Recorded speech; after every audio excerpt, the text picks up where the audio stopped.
Oui, donc comme me l'a mentionné Olivier, j'avais dit une bêtise, là, c'est beaucoup plus net comme ça. Ici, on a les endomorphismes du R K pi étoile, donc il y a ce H0, et ça correspond au fait que le alpha K qu'on construit ici, il induit l'identité en cohomologie de degré K. C'est exactement ça.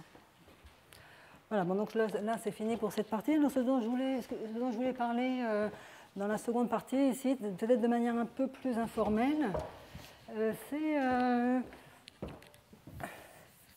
de ce qu'on appelle la conjecture de Hodge variationnelle. C'est un problème très intéressant et très mystérieux. Et je voudrais, bon, c'est lié à ça, puisque je vais vous dire les conclusions que tous ces développements donnent sur la conjecture de Hodge variationnelle.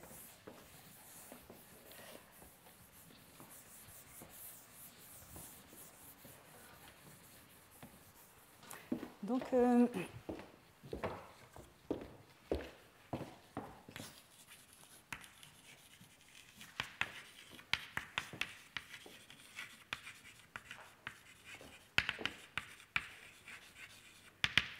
donc au départ, on ne va pas mettre beaucoup de structures, mais après on va s'apercevoir qu'il y a beaucoup plus de structures que ce que je dis là.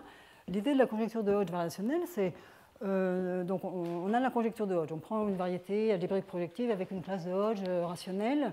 La conjecture de Hodge nous dit que ça devrait être la classe de cohomologie d'un cycle algébrique. Bon. On ne sait pas si c'est vrai, mais par contre, on peut se demander la chose suivante. Prenons une famille, alors on va supposer qu'elle est au départ juste analytique. J'expliquerai pourquoi j'emploie ce langage analytique. Donc ici, delta par exemple va être le disque, pi est un morphisme analytique, c'est-à-dire une application holomorphe. Le x, c'est une variété complexe. Hein. Voilà. Le pi est un morphisme analytique, on va dire holomorphe. Et puis on va dire aussi lisse, c'est-à-dire les fibres sont lisses, où la différentielle est surjective en tout point. Et on va supposer aussi que c'est projectif au sens habituel. Hein, il y a un fibré en droite holomorphe dont la restriction aux fibres est ample. Donc ça c'est une famille analytique. Je ne veux pas dire plus pour l'instant. Et maintenant, je me donne alpha. Donc, j'ai la fibre x0, une variété projective lisse. Et je me donne une classe alpha 0 qui est une classe de Hodge. Donc, en rationnel sur Q. Et je suppose même qu'elle est algébrique. Donc,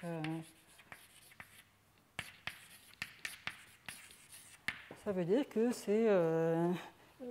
on peut l'écrire comme une combinaison en coefficient rationnel de classes de sous-variétés algébriques de x, peut-être singulières, de codimension K.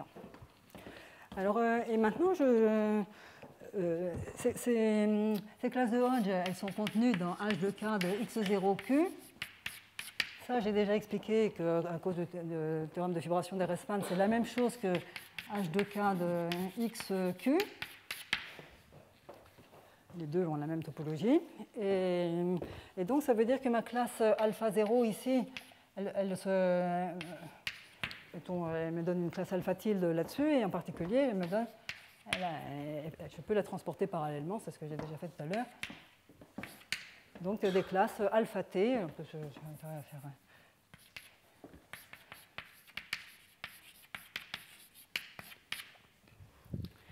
Et donc, notre hypothèse,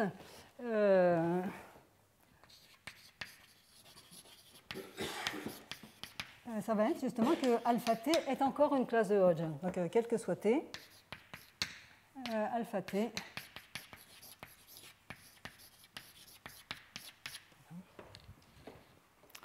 et donc, la conjecture de Hodge variationnelle, c'est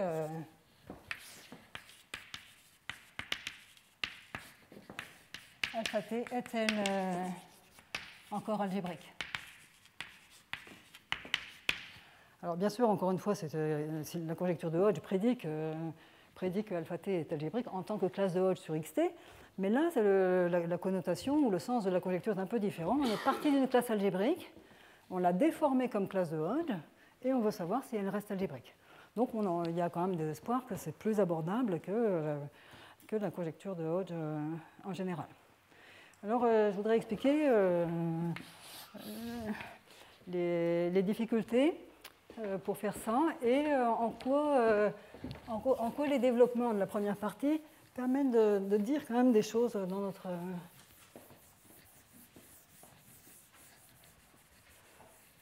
Donc, je vais écrire un théorème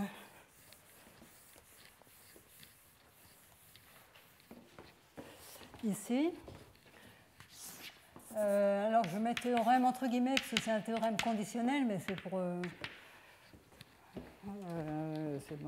moi, c'est quand même un énoncé, c'est juste de dire qu'une certaine conjecture va entraîner une autre conjecture. La conjecture de Lifshitz standard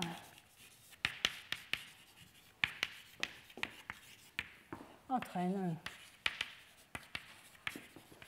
la conjecture de Hodge variationnelle.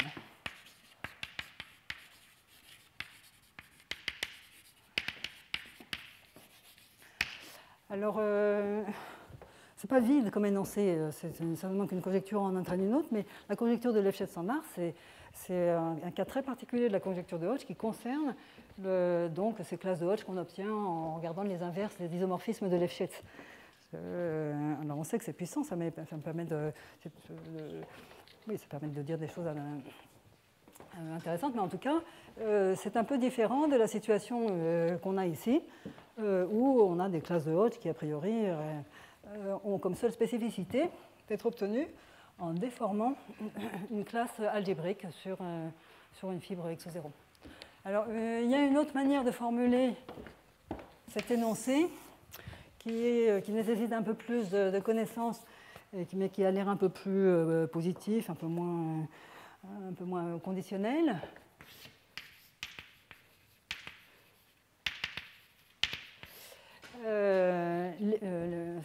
Sous les hypothèses qui sont écrites là-bas,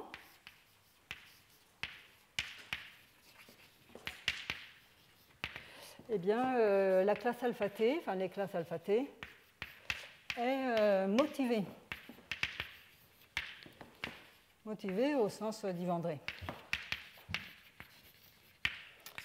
Alors, je peux expliquer rapidement ce que je veux dire motivé.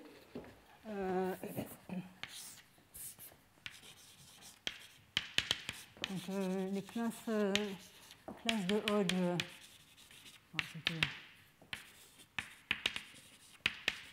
sur une variété Y projective lisse,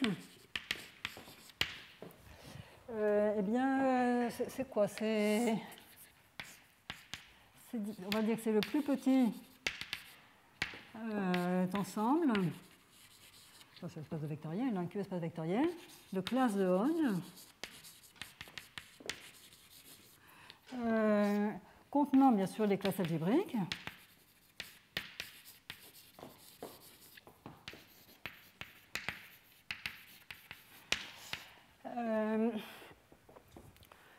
stable sous les correspondances. Les correspondances, l'action des correspondances algébriques, hein, donc on va dire sous l'action des correspondances algébriques. Hein. J'avais dit que chaque fois qu'on avait un cycle dans x croix y, on peut prendre sa classe de cohomologie sur x croix y, ça donne une classe de Hodge. Cette classe de Hodge, elle agit elle envoie les classes sur x vers les classes de y. Mais aussi, bien entendu, jusqu'ici, je n'ai rien dit puisque je n'ai mis que des classes algébriques. Et aussi, on va mettre stable sous les opérateurs de Lefschetz, donc les étoiles, donc, pardon, les L, donc, les inverses des opérateurs de Lefschetz.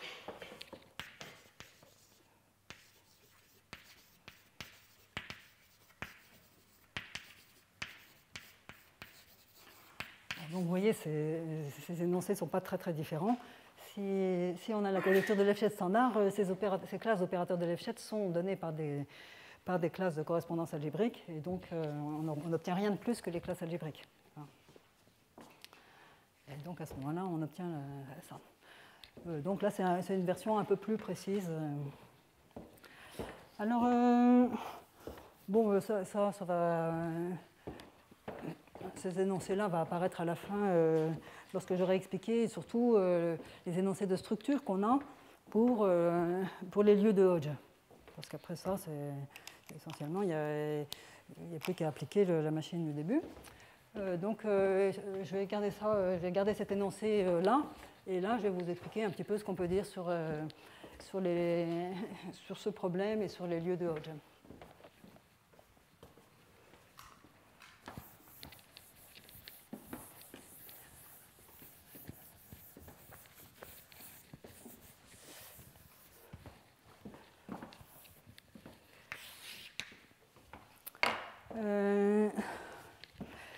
Sur les lieux de Hodge, et aussi, vous voyez que là, ce que je voudrais montrer, c'est qu'on a affaire à deux problèmes variationnels a priori différents. Donc on a sur X, on a un certain cycle Z, alors qui n'est peut-être pas effectif. Alors, ce cycle Z, on peut changer son représentant. C'est ça aussi la difficulté du problème. Et on a une classe de Hodge. Et quand on déforme X, donc on a une famille maintenant de variétés projectives, on a deux problèmes différents, à savoir étendre notre cycle en une famille de cycles, et puis étendre la classe de Hodge. Alors, la classe de Hodge, comme classe de cohomologie, elle s'étend juste par transport parallèle, mais on veut qu'elle reste de Hodge.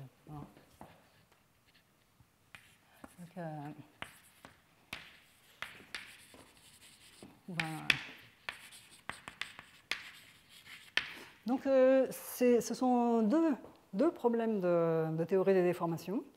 La situation idéale, ce serait celle où on arriverait à montrer que ces problèmes de théorie des déformations sont essentiellement équivalents, quitte à prendre des bons représentants. C'est exactement ce qui se passe dans le cas des diviseurs, comme je peux vous le montrer. Dans le cas des diviseurs, ce qu'on peut montrer, c'est que si on prend des diviseurs suffisamment amples, comme on dit, les obstructions à déformer le diviseur avec la variété sont les mêmes que les obstructions à déformer la classe comme classe de Hodge, à préserver la classe de Hodge alpha. Alors, je vais essayer d'être un peu plus précise. Alors, bon, d'abord, déformer un cycle, ça n'a pas vraiment de sens, donc on va parler d'une sous-variété. Et on va supposer qu'elle est même lisse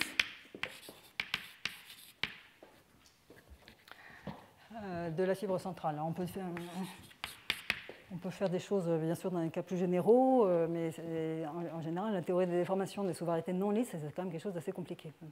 Et dans ce cas-là, la situation, du point de vue de la théorie des déformations, est vraiment assez claire.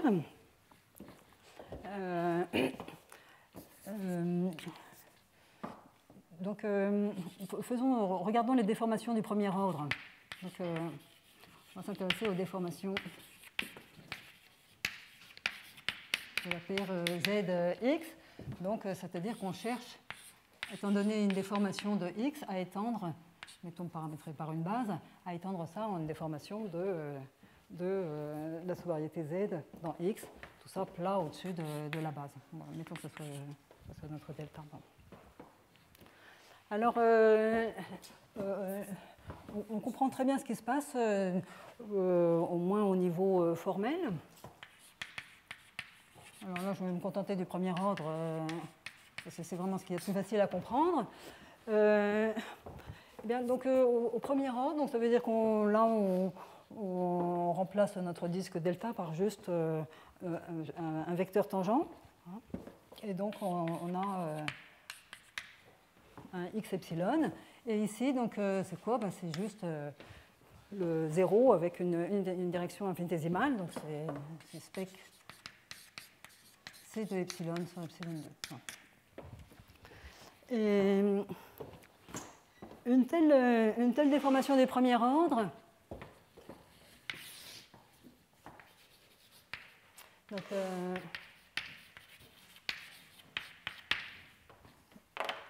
donnée par une classe d'isomorphisme de schémas comme ça, plat au-dessus de spec C2 epsilon sur epsilon 2, c'est la même chose par l'application de Kodaira-Spencer que ce qu'on appelle ρ de U, qui est un élément de H1 de XTX et qui est défini comment? Ce X epsilon, c'est un schéma qui est épaissi le long de X, mais il a un fibré tangent et qui est en fait un fibré vectoriel le long de X de rang la dimension de X plus 1. Et là, on trouve, si vous voulez, le fibré normal, qui est isomorphe qui est trivial, qui est isomorphe à un espace tangent de la base. Donc ici, on trouve X. Et donc ce fibré-là, il est caractérisé par la classe d'extension.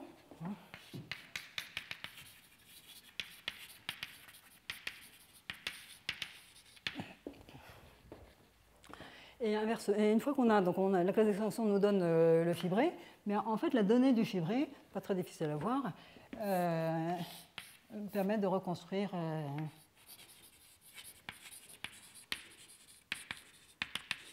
le schéma x epsilon, donc l'épaississement à l'ordre 1 de x. Donc juste pour x, c'est ça la théorie du premier ordre. Et maintenant, si on s'intéresse à la question de savoir si, étant donné cette déformation de x, on a une déformation de z, on fait la même chose pour notre z. Maintenant, ce qu'on cherche, c'est ça. Et pour arriver à construire ça, exactement, on fait la même théorie, mais pour z maintenant, eh bien, il faudrait être capable de faire ça. Tz epsilon restreint à z. Et on veut que ça soit... que ça entre dans la même... il y a un diagramme commutatif comme ça de suite exacte. Ici, ça c'est les déformations. C'est cette suite-là pour x epsilon, maintenant restreinte à z. Et on veut donc, cette inclusion-là, elle correspond au fait qu'on ait ce diagramme-là. Ici, donc, je mets tz, copie dans tx. Et comme on veut la commutativité ici, on trouve que ici, on a le fibré normal qui est le quotient de tx par tz. Et ici, on doit avoir... Donc la conclusion, c'est que l'existence de z epsilon est équivalente au fait que quand on prend cette suite exacte-là, on la restreint à z, eh bien on veut qu'il y ait un fibré ici qui existe. Et ça revient exactement à dire que la classe d'extension qui apparaît ici, elle vient d'une classe d'extension en valeur dans Tz. Et donc, la conclusion, c'est que au premier ordre, z epsilon existe, si et seulement si, eh bien, la classe de Kodaira-Spencer ρ de U s'annule dans H1 du fibré normal de Z dans X. Parce que c'est exactement la condition qui va garantir qu'on a un fibré ici, donc un Z epsilon. Voilà, donc, bon, comme c'est beaucoup plus compliqué, évidemment, si le Z est singulier, mais au moins dans le cas lisse, on a ça. Alors maintenant, si on regarde le problème variationnel du point de vue voilà, on a une classe de Hodge sur X, on déforme X. Question, est-ce que la classe alpha reste de Hodge? Donc,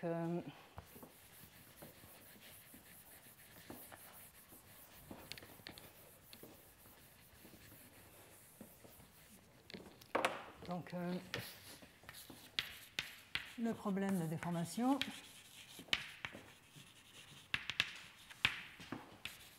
Pour la classe de Hodge alpha. Bon, encore une fois, on va se donner, on va regarder dans un premier temps juste le problème au premier ordre. Bon, après, on peut le faire formellement dans tous les ordres supérieurs et essentiellement, quand on fait l'analyse, comme on dit, l'analyse formelle, eh bien, c'est le même espace d'obstruction qui va apparaître à chaque fois. Donc, encore une fois, donc on se donne X avec un alpha 0 qui est une classe de Hodge sur X, comme ça. Et puis, on se donne un épaississement x epsilon. Et notre question, c'est de savoir si la classe alpha s'étend en une classe de Hodge. Alors, comment formuler ça en tant que...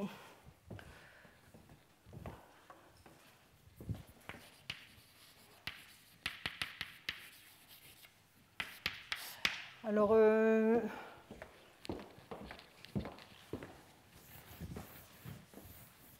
plutôt que de se lancer tout de suite dans l'analyse infinitésimale, il est mieux de prendre un peu de recul.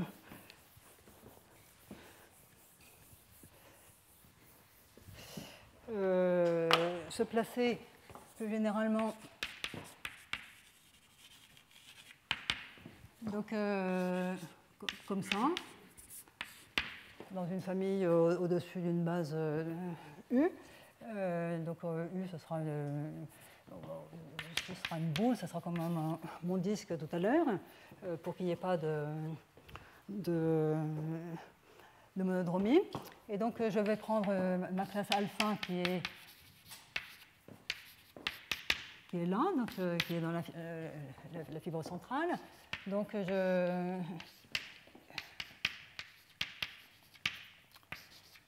je la remonte dans une classe de cohomologie de degré de K, et ça me donne une section donc par transport parallèle.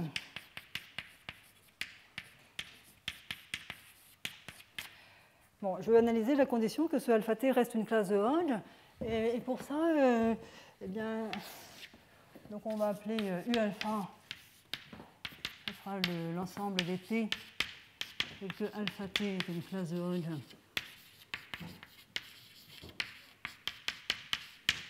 sur xt. Alors je prétends que cet ensemble, c'est un sous-ensemble analytique de U.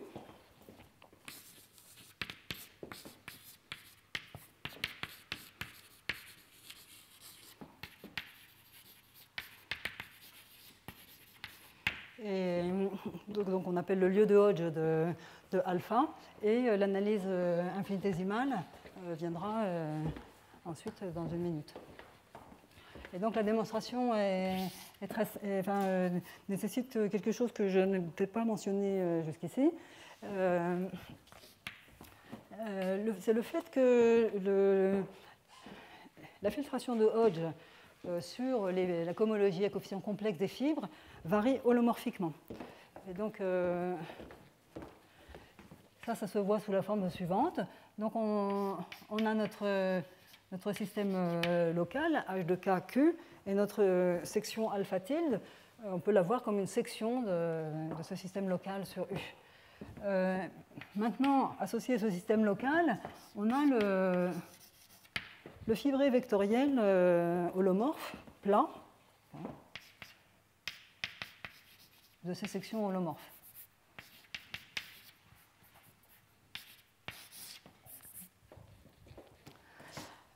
Maintenant, notre section ici, alpha tilde, c'est une section constante, mais a fortiori, elle est holomorphe.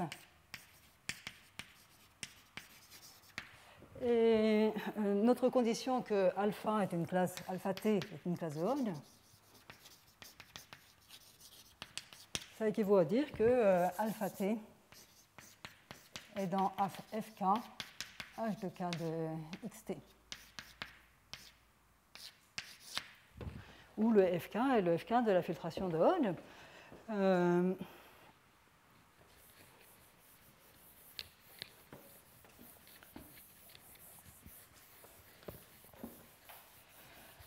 ce que nous dit Griffiths,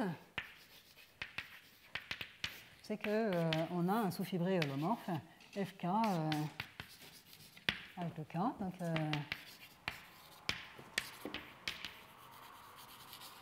c'est un sous-fibré holomorphe, donc de fibres FK H de K de XT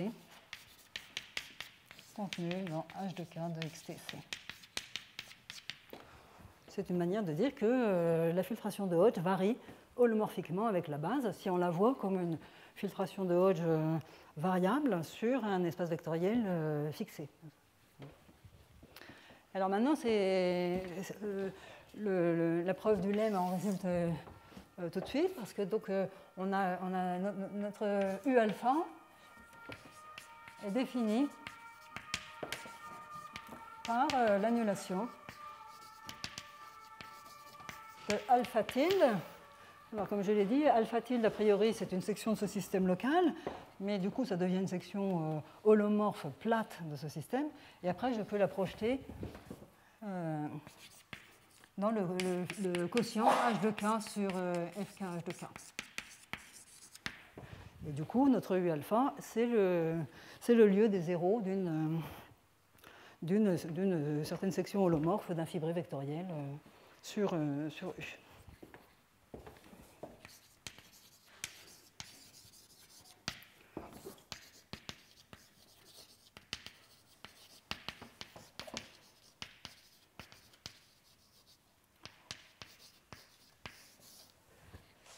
Alors, il y a une chose qu'il faut savoir. Bon, là, ça donne une description schématique, enfin, au sens analytique, du lieu de Hodge U alpha, avec beaucoup d'équations. Donc, le nombre d'équations, a priori, c'est la dimension de ce quotient. Donc, c'est la somme de tous les nombres de Hodge. Donc, le rang de ce fibre vectoriel, c'est sigma de HPQ pour P plus Q égale 2K et P supérieur à Q, par exemple. Enfin, P inférieur à K. D'accord.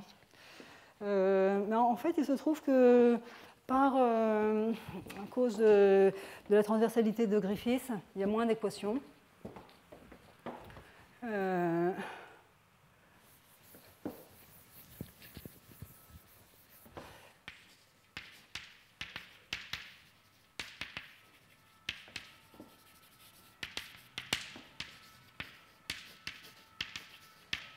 Eh bien, il y a seulement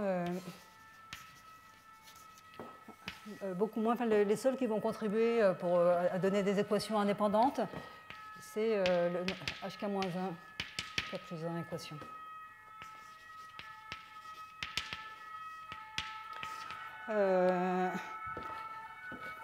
Pour vous donner une idée, bon là, peut-être il faut quand même dire ce que c'est que la transversalité de Griffiths. La transversalité de Griffiths, elle nous dit exactement comment varient les FP HQ dans HQ. Donc on est en train de ces FP HQ, ce sont des points dans des grassmanniennes. On est en train de calculer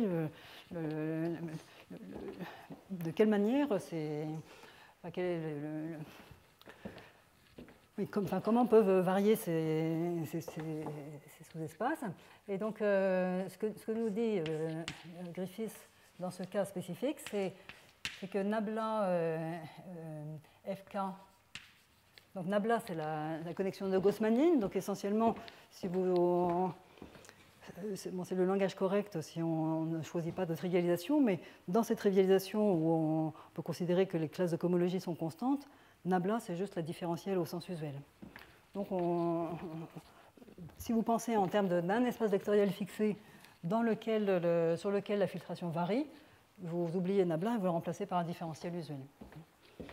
Et donc, ce que dit Griffiths, c'est que donc, quand on prend une section de ce sous-fibré, on lui applique ce nabla, qui est juste la différentielle après trivialisation, et bien on tombe dans le FK-1 H de K, tenseur oméga de U. Plus généralement, le nabla Fp va être contenu dans le Fp-1 tenseur oméga. Et ça,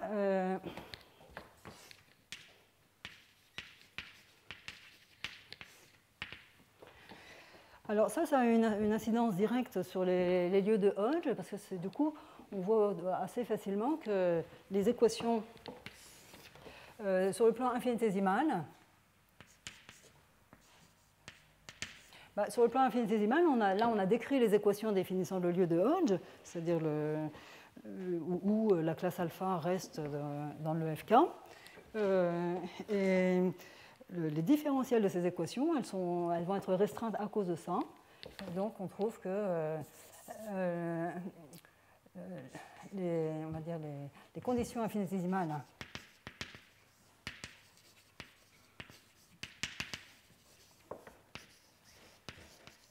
pour que alpha reste, du premier ordre, reste dans FKH de K, c'est-à-dire reste une classe de Hodge.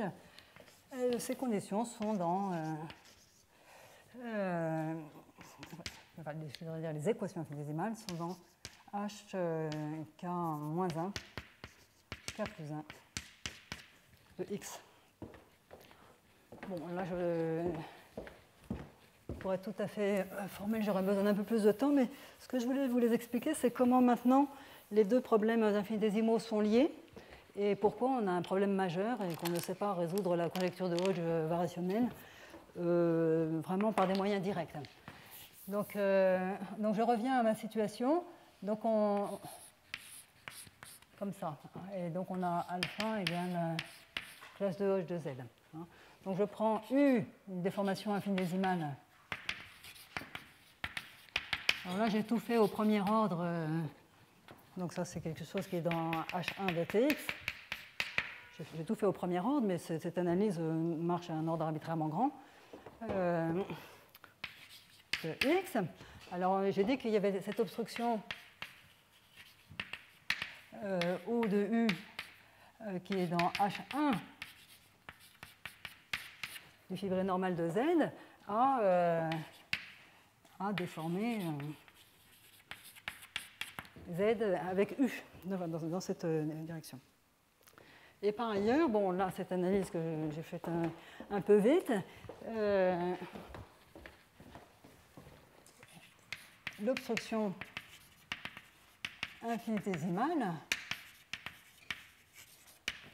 à ce que alpha reste de Hodge. En fait, dans ces termes-là, c'est juste la question de savoir si le U est tangent à U alpha. Elle est dans cet espace que j'ai écrit là-bas, HK-1, K plus 1 de X, donc HK-1 de X, oméga X, K plus 1. Et alors maintenant, donc on a le théorème de Bloch, qui est très élégant, mais qui malheureusement n'est pas suffisant. Donc, on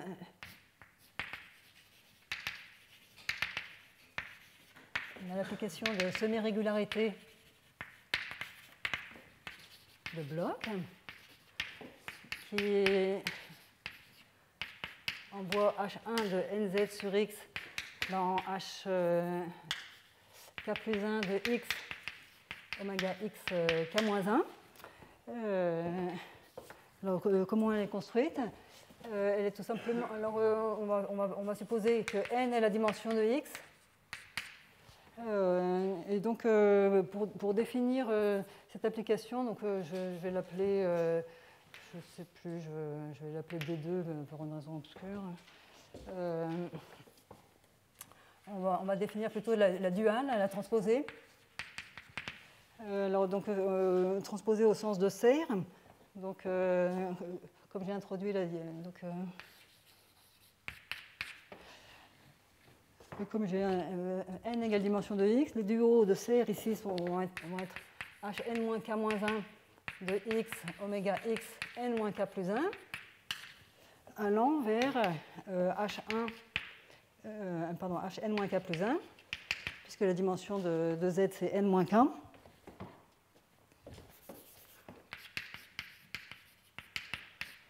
De Z, et ici j'ai le dual au sens de serre, kz tenseur nz dual. Et alors celle-ci est beaucoup plus facile à définir, parce qu'on dit qu'on a la suite exacte, tout à l'heure j'avais la suite exacte normale, maintenant j'ai la suite exacte cotangente qui apparaît, conormale, pardon, oméga x restreint à z, ici je mets oméga z, et ici je mets n z sur x dual. Et quand je mets cette suite exacte à la puissance, que je ne dise pas de bêtises, n-k plus 1, donc je trouve oméga x n-k plus 1. Et ici, bon, c'est la dimension de z plus 1, donc je vais tomber dans kz. Ça. Et ici, le noyau, c'est...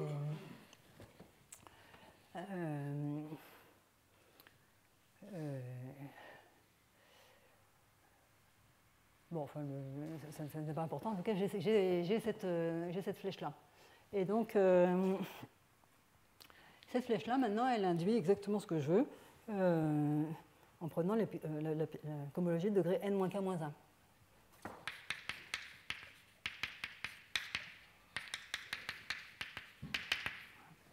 Bon, donc, on a cette application de semi-régularité de Bloch. Et le théorème de Bloch, c'est que en fait, les deux obstructions qu'on a ici sont reliées par l'application de semi-régularité. Donc,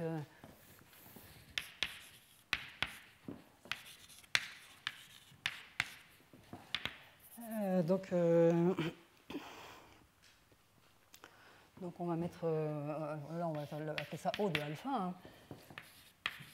Le O de alpha, qui est notre condition infinitésimale ici, c'est l'image de O de U. Bon, pour la cohérence, ça serait plutôt mieux de l'écrire comme ça, hein, O de Z. Je l'écris comme ça. Donc l'obstruction infinitésimale à ce que alpha reste de Hodge est l'image de l'obstruction infinitésimale à ce que Z se déforme avec X. Et ça entraîne, par des arguments généraux de la théorie des déformations, que si D2 est injective, eh bien, la conjecture de Hodge variationnelle est satisfaite, à savoir les déformations, on peut l'écrire comme ça, de la paire XZ dans les déformations, alors on va dire, donc à l'intérieur des déformations, enfin à l'intérieur des déformations données, hein, comme ça, dans U alpha, cette flèche-là est je crois qu'il dit même que c'est donc elle est surjective, mais même elle est lisse, quoi. C'est-à-dire, si je prends le lieu de Hodge, c'est vraiment la réponse en termes de théorie des déformations à cette conjecture de Hodge variationnelle, que dans le long de mon lieu de Hodge, je peux déformer ma sous-variété Z.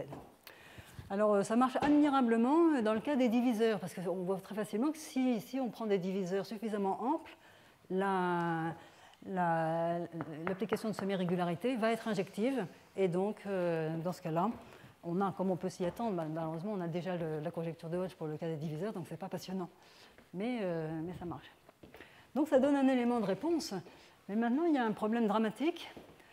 Vous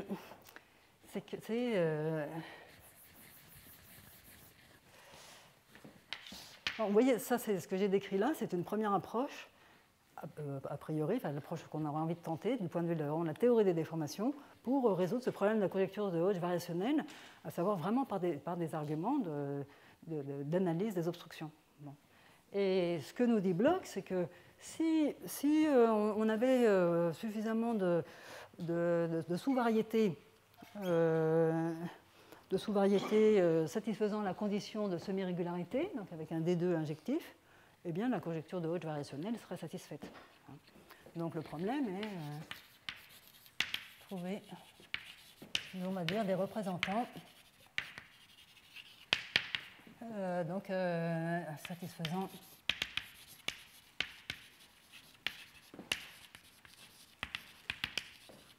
la condition de semi-régularité. Malheureusement, c'est un problème majeur. Comme je l'ai dit, dans le cas des diviseurs, bon, bien sûr, il y a des tas de diviseurs qui ont, pour lesquels le D2 n'est pas injectif, mais si le diviseur est suffisamment ample, ce qu'on peut toujours obtenir en ajoutant un diviseur très ample dont on sait qu'il va lui-même se déformer, eh bien, on va obtenir la condition de semi-régularité. Mais ça n'est pas vrai ça n'est pas vrai pour les classes de Hodge de degrés plus grands ou les sous-variétés de codimension supérieure. Et la raison est tout simplement que la conjecture de Hodge variationnelle, en fait, elle est fausse. Alors, elle est fausse, elle ne peut pas être tout à fait fausse, puisqu'on pense que la conjecture de Hodge est vraie. Mais il y a vraiment un problème très sérieux qui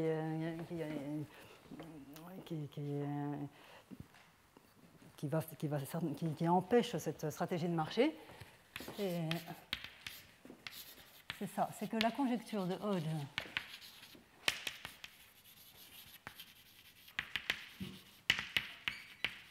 variationnelle n'est pas satisfaite. Alors pourquoi? Mais pour les classes de Hodge entières.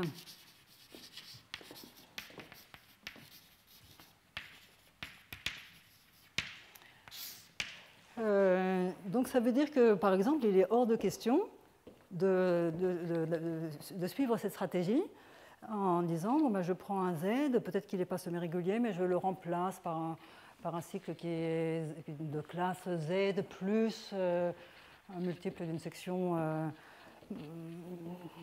linéaire qui est suffisamment positif, etc. Et je vais le rendre semi-régulier et il va se déformer. Et ça, c'est faux. C'est faux parce que on a ces exemples. Il existe des paires. Alors, on va dire. Bon, je ne vais pas mettre il existe, ces exemples sont tout à fait explicites.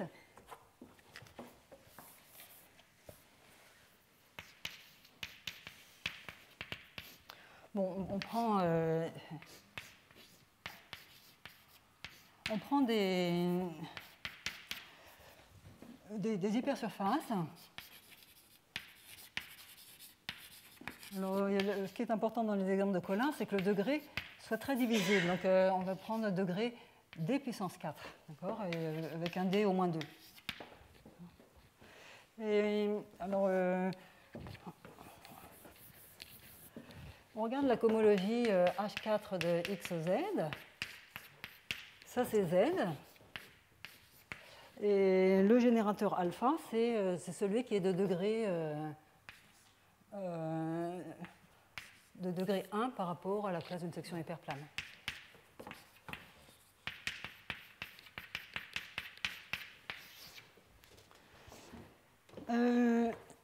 Si je prends D, alors oui, peut-être on va prendre le degré D, et ça sera une puissance, D' puissance 4. Alors maintenant, D fois alpha, c'est tout simplement la classe d'une section plane de X. Voilà, ça nous donne une courbe. C'est une section plane de X, c'est une courbe de degré D. Et donc, c'est certainement, ça représente la classe D alpha. Donc, le D alpha est algébrique, mais ce que nous dit Collard, c'est que, et c'est là que la divisibilité intervient.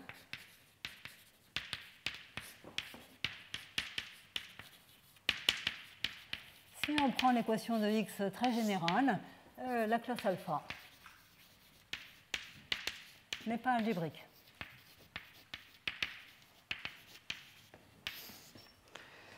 Ça veut dire qu'un certain multiple est algébrique. Alors on ne sait pas si c'est D fois ce que nous dit Collard, c'est que le premier multiple algébrique de cette classe, en général, ça sera le D' fois alpha. Peut-être même qu'il faut aller jusqu'à D fois alpha. Ça veut dire que pour ces classes-là, on ne peut pas obtenir, on ne peut certainement pas appliquer la méthode de théorie des déformations en se disant qu'à cela ne tienne, on rend le cycle plus positif en ajoutant quelque chose de façon à tuer, à obtenir la semi-régularité. Ça ne marche pas parce qu'il faut au préalable remplacer, dans ce cas-là, la classe par un multiple. Donc les opérations autorisées, contrairement au cas des diviseurs, ce n'est pas seulement d'ajouter quelque chose de positif, c'est d'abord multiplier la classe par quelque chose, de façon à être sûr que notre conjecture de Hodge va être... enfin, il y a cette obstruction là, qui est liée au fait que la classe est entière. Donc multiplier la classe et ensuite lui ajouter quelque chose de positif, et là c'est censé marcher. Mais du coup, ça montre que les stratégies qui ont été appliquées auparavant pour les diviseurs, juste ajouter quelque chose de positif, ne vont pas marcher. Voilà, donc, ah ben oui, alors là il faudrait que je m'arrête. Peut-être que je reviendrai... bon, je voulais juste conclure cette partie-là en expliquant que tout ce qu'on sait dire sur la conjecture de Hodge variationnelle, bon, là, la méthode de déformation a montré qu'on n'arrivait pas à dire grand-chose finalement d'intéressant, mais on sait dire des choses sur la structure globale des lieux de Hodge.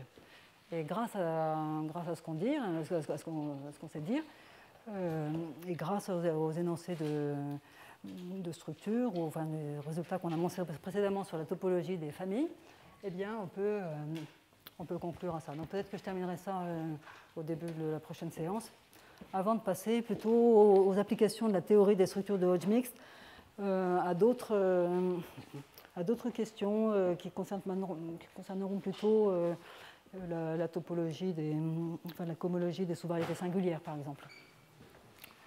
Voilà, je vais m'arrêter pour aujourd'hui. Et donc le prochain cours, c'est le 24 novembre.